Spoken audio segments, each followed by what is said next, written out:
Bonsoir. Le député Amir Kadir, très populaire. En passant, il n'est pas souvent critiqué. Les journalistes n'ont pas de temps pour lui. Mais, ce soir, on vous présente un dossier exclusif dans un rôle que vous n'avez pas vu souvent. Un député qui prend en grippe un commerçant de chez lui. On part ça. Un sondage disait que c'était le politicien le plus populaire au Québec. C'est sûrement aussi le moins critiqué, Amir Kadir. Éric Duhem, bonsoir. Bonsoir, Mario. Tu as trouvé des choses sur Amir Kadir et qui nous soulèvent la question, est-ce qu'il est député, politicien ou activiste? Ou activiste, exactement. Écoutez, il y a une boutique sur la rue Saint-Denis à Montréal qui s'appelle Le Marcheur, qui depuis 25 ans a pignon sur rue et qui vend des chaussures pour la marche, évidemment. Et depuis le 2 octobre dernier, le propriétaire de la boutique a reçu une mise en demeure d'activistes d'une gauche radicale anti-Israël qui lui disent que s'il ne retire pas, il vend certaines chaussures qui viennent d'Israël et s'il ne retire pas de ses tablettes, ils vont boycotter puis piqueter devant son commerce. Tu nous parles du rôle d'Amir Kadir là-dedans plus tard. On écoute le propriétaire de la boutique, Yves Archambault. Bien, le 2 octobre dernier, nous avons reçu la visite des gens d'une organisation qui s'appelle Pajou Montréal, qui nous ont signifié une mise en demeure nous enjoignant d'enlever les chaussures de la marque Beautyfield, qui sont fabriquées en Israël, de notre offre de vente, parce que ces gens-là veulent libérer la rue Saint-Denis de tout produit provenant d'Israël. Par la suite, pratiquement en même temps, il y a eu à peu près une douzaine de personnes qui sont venues manifester avec des affiches, des grandes banderoles pendant au moins 2 heures de temps. Ils distribuaient aussi des tracts qui étaient signifiés au nom de mon commerce et à mon nom propre même, m'accusant de détenir des chaussures qui étaient fabriquées en Israël. Dernièrement, ces gens-là ont manifesté pratiquement toutes les semaines depuis le 2 octobre. Et puis, le samedi dernier, il y a eu justement un député qui s'appelle Amir Kadir qui est venu manifester avec ces gens-là durant un peu plus d'1 heure. Puis, qui interpellait aussi les passants. Il disait aux gens de ne pas rentrer dans un magasin qui vendait des produits qui étaient fabriqués en Israël. Je pense pas que des personnages publics devraient se manifester en tant que tels sur la rue pour avoir des propos dans ce sens-là. Nous, on achète ces produits-là tout simplement pour leur qualité et leur confort. On n'a aucune allégeance politique, quel qu'il soit. On n'a surtout pas enlevé les produits des tablettes parce que, justement, on ne veut pas que n'importe qui débarque dans nos commerces ici au Québec et nous dise, bon, à partir de demain, on ne veut plus que vous vendiez tel ou tel ou tel produit.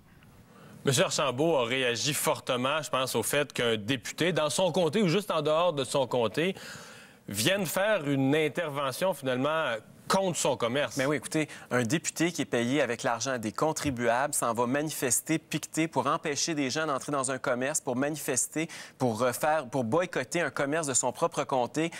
Puis qu'est-ce qui a fait de mal, là, le monsieur? Il vend des produits légaux. Bon, parlons-en de la marque Beautiful. Là. Donc, c'est fabriqué en Israël. C'est fabriqué en Israël. On a une entente de libre-échange avec Israël. On a le droit d'importer et d'exporter. Le Québec a des ententes de coopération avec Israël. Ce monsieur-là fait rien d'illégal, là. Il vend des produits à ses clients. Ça représente 2 de son chiffre d'affaires. Puis ces gens-là l'ont pris. Ils essayent de l'utiliser comme modèle, puis ils ont décidé d'y taper dessus. Est-ce qu'il est le seul à Montréal à vendre du Beautiful? Mais non, il y en a partout au Québec. Et il y en a même 3 sur la rue Saint-Denis. Mais ils ont choisi celui-là parce que c'est un petit Québécois. Puis ils se sont dit, c'est juste 2 de son commerce. On va réussir à faire un modèle de lui. On va taper assez fort qu'il n'aura pas le choix. Il va être assez terrorisé par nous autres, il va finir par reculer. Puis l'impression on aurait utilisé lui comme modèle pour casser modèle, les autres. Puis on va casser tout le reste. Ils veulent purger la rue Saint-Denis des produits de l'État juif. Éric, reste là. On va plus loin après sur le rôle d'Amir Kadir dans cette affaire-là, après la pause.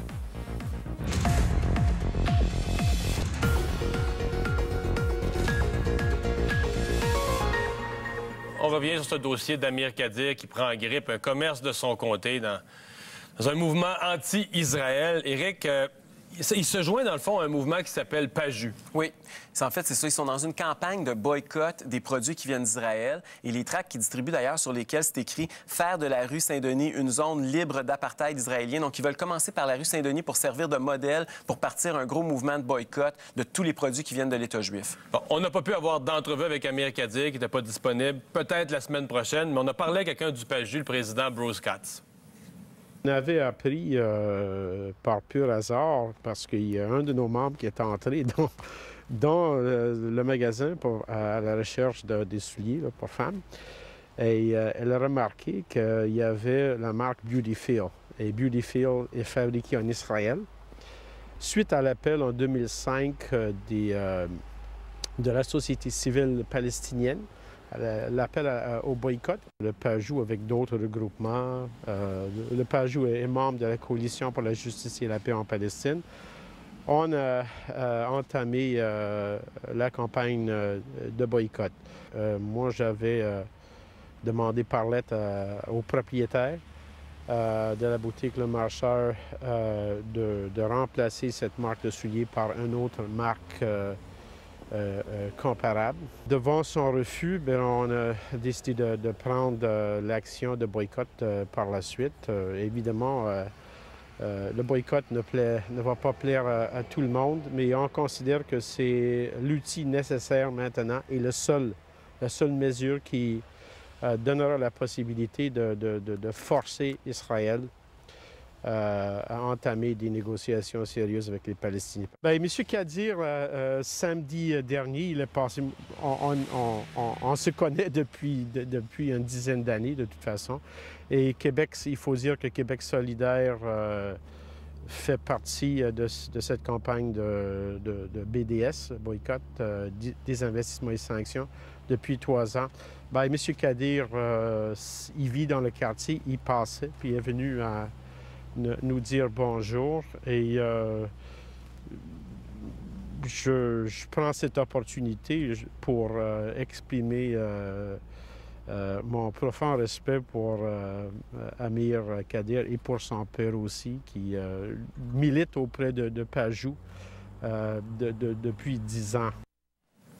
Donc, Amir Kadir, le monsieur dit qu'il prenait une marche, il est venu nous saluer, mais on l'a vu dans les photos, on le voit avec des dépliants dans les mains, il a pris part activement. Il distribuait des tracts, il parlait au monde, il a même envoyé un email aux propriétaires. Ça fait 2 semaines qu'il envoyait des emails sur ce cas-là, donc sur les produits israéliens qu'il avait dans le commerce. C'est pas un hasard, là. Puis vous voyez, c'est pas un hasard qu'Amir Kadir veut pas nous parler, puis c'est pas un hasard que le monsieur, au début, bafouille, puis le chat a failli sortir du sac, malheureusement. Parce qu'il a joué un rôle actif, la distribution de dépliants. C'est clair. Et de toute façon, il faut comprendre qu'Amir Kadir, oui, c'est vrai que c'est un musulman qui est pas pratiquant, mais c'est pas la première fois qu'il y a un passé trouble lorsqu'il est question des... Là, sur la photo qu'on voit, il est avec des gens qui sont associés. Oui. La personne qu'on voit à côté de lui avec le chapeau à droite, là, ça, c'est M. William Sloan. C'est un gars du comité central, d'un membre du comité central du Parti communiste du Canada. Un peu plus loin, on va voir aussi sur d'autres photos, on a vu son père, Jafar Kadir, qui est un membre du Parti communiste du Québec. Donc, c'était aussi les gens là, de la gauche radicale qui étaient là pour manifester avec lui. Là. Il est arrivé accompagné de ces gens-là. Parti communiste du Québec qui fait partie de Québec. Comment ça marche? J'ai jamais trop compris. C'est dans Québec solidaire? Exact. Les membres du Parti communiste du Québec, il faut se rappeler, sont obligatoirement membres du Parti Québec solidaire. Donc, si tu es membre communiste au Québec, tu es obligatoirement membre de Québec solidaire. Tu allais dire, c'est pas la première fois qu'Amir Kadir quand même prend des positions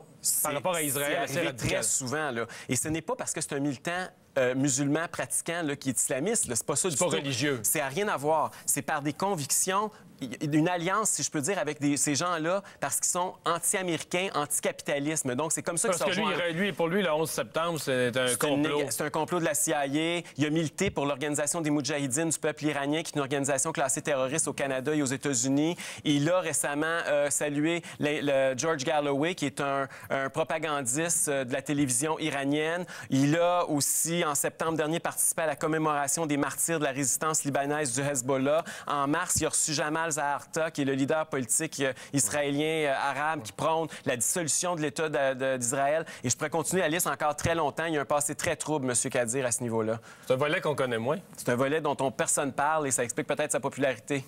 Merci, Eric. Merci. Après la pause, le tour du web avec Valérie.